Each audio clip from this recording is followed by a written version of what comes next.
નમસ્કાર. તો ચાલો આજે આપણે સીજી 2025-26ની ઓનલાઈન રજિસ્ટ્રેશન પ્રોસેસને સ્ટેપ બાય સ્ટેપ સમજી લઈએ. આખી પ્રક્રિયા ગુજરાતની શાળાઓ માટે એકદમ સરળ અને સ્પષ્ટ થઈ જશે.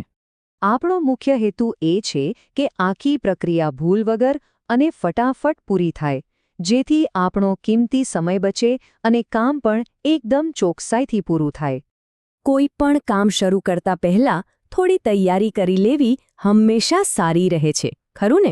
તો ચાલો પહેલા એ જોઈ લઈએ કે રજિસ્ટ્રેશન શરૂ કરતા પહેલા આપણે કઈ કઈ વસ્તુઓ હાથવગી રાખવાની છે.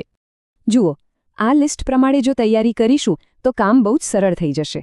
જેમ કે સાચી વેબસાઇટ, આપણો 8 આંકડાનો teacher code, registered mobile number અને હા, સૌથી અગત્યનું, વિદ્યાર્થીઓના જે પણ જરૂરી ડોક્યુમેન્ટ્સ છે, જેમ કે જન્મનો દાખલો, એ બધાને સ્કેન કરીને તૈયાર રાખવા. આનાથી પ્રક્રિયામાં બિલકુલ વાર નહીં લાગે. ચાલો, હવે બધી તૈયારી તો થઈ ગઈ છે, તો હવે સીધા પોર્ટલ પર લોગિન કેવી રીતે કરવું એ સમજીએ. લોગિન કરવું એકદમ સહેલું છે. સૌથી પહેલાં સ્ટુડન્ટ રજિસ્ટ્રેશન પર ક્લિક કરવાનું. પછી તમારું ટીચર કોડ અને જે રજિસ્ટર્ડ મોબાઈલ નંબર છે એ નાખવાનો. એ પછી તમારા ફોન પર એક ઓટીપી આવશે. બસ એ ઓટીપી નાખીને લોગિન એન્ડ વેરીફાઈ પર ક્લિક કરો એટલે તમે સીધા શાળાના ડેશબોર્ડ પર પહોંચી જશો. અને બસ લોગિન થતાં જ તમારી સામે આ ડેશબોર્ડ આવી જ જશે. અહીંયા બધું જ સ્પષ્ટ દેખાશે. આપણી શાળાના કુલ કેટલા વિદ્યાર્થીઓ છે, કેટલાના ફોર્મ ભરવાના બાકી છે અને કેટલાના સફળતાપૂર્વક રજીસ્ટર થઈ ગયા છે.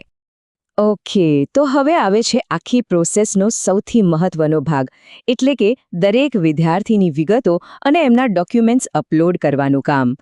અહીં એક સારી વાત એ છે કે બધા વિદ્યાર્થીઓનું લિસ્ટ પોર્ટલમાં પહેલેથી જ આપેલું છે, એટલે આપણે ક્યાંય બીજે શોધવા જવાની જરૂર નથી. ફક્ત જે તે વિદ્યાર્થીનું નામ શોધીને એડ બટન પર ક્લિક કરવાનું છે અને એમનું રજિસ્ટ્રેશન શરૂ. સારું, તો સૌથી પહેલાં તો જન્મનું પ્રમાણપત્ર અપલોડ કરવાનું આવશે. પણ એ સિવાય બીજા કયા દસ્તાવેજોની જરૂર પડી શકે? ચાલો એ પણ જોઈ લઈએ. અહીં તમે જોઈ શકો છો કે કયા કયા ડોક્યુમેન્ટ્સ જોઈશે. જન્મના દાખલા ઉપરાંત જો વિદ્યાર્થી કોઈ કેટેગરીમાં આવતો હોય, જેમ કે EWS, OBC, SC, ST, તો એનું પ્રમાણપત્ર પણ અપલોડ કરવું પડશે. અને હા, અહીંયા ખાસ ધ્યાન રાખવાની વાત છે ફાઇલના ફોર્મેટ અને સાઇઝની. ફાઇલ JPG, PNG કે PDF ફોર્મેટમાં જ હોવી જોઈએ અને તેની સાઇઝ 5 MB કરતાં ઓછી હોવી જોઈએ. અને જો કોઈ વિદ્યાર્થી 40% કે એનાથી વધુ દિવ્યાંગતા ધરાવતો હોય તો એમના માટે ફોર્મમાં યસ સિલેક્ટ કરીને જે સાચી ટકાવારી હોય એની સાથે એમનું દિવ્યાંગતાનું પ્રમાણપત્ર અપલોડ કરવું ખૂબ જરૂરી છે. ડોક્યુમેન્ટ્સની વાત તો થઈ ગઈ. હવે આપણે યોજનાની પાત્રતા, વાલીની વિગતો અને પાસવર્ડ જેવી કેટલીક બીજી અગત્યની બાબતો પર ધ્યાન આપીશું. આ પોઈન્ટ જરા ધ્યાનથી સમજવા જેવો છે. જો વિદ્યાર્થી ધોરણ 1 થી 5 દરમિયાન એક પણ વર્ષ ખાનગી શાળામાં ભણ્યો હોય તો એમને મળતી સરકારી યોજનાઓના વિકલ્પો બદલાઈ શકે છે. એટલે આ વિગત બહુ જ કાળજીપૂર્વક ભરવી પડશે. દરેક વિદ્યાર્થીના રજિસ્ટ્રેશનમાં તેમના વાલીના મોબાઈલ નંબરની ચકાસણી કરવી ફરજિયાત છે. વાલીનો નંબર નાખો, સેન્ડ OTP પર ક્લિક કરો. એમના ફોનમાં જે OTP આવે એ અહીં નાખીને વેરીફાઈ કરી દો. આનાથી માહિતી સાચી છે એની ખાતરી થઈ જાય છે. અહીંયા એક બહુ જ સરસ અને કામની સલાહ છે. એવું સૂચન છે કે શાળાના બધા જ વિદ્યાર્થીઓ માટે એક સરખો કોમન પાસવર્ડ રાખી શકાય. આમ કરવાથી પાછળથી કોઈને લોગિનમાં તકલીફ પડે તો મદદ કરવામાં બહુ જ સરળતા રહે છે.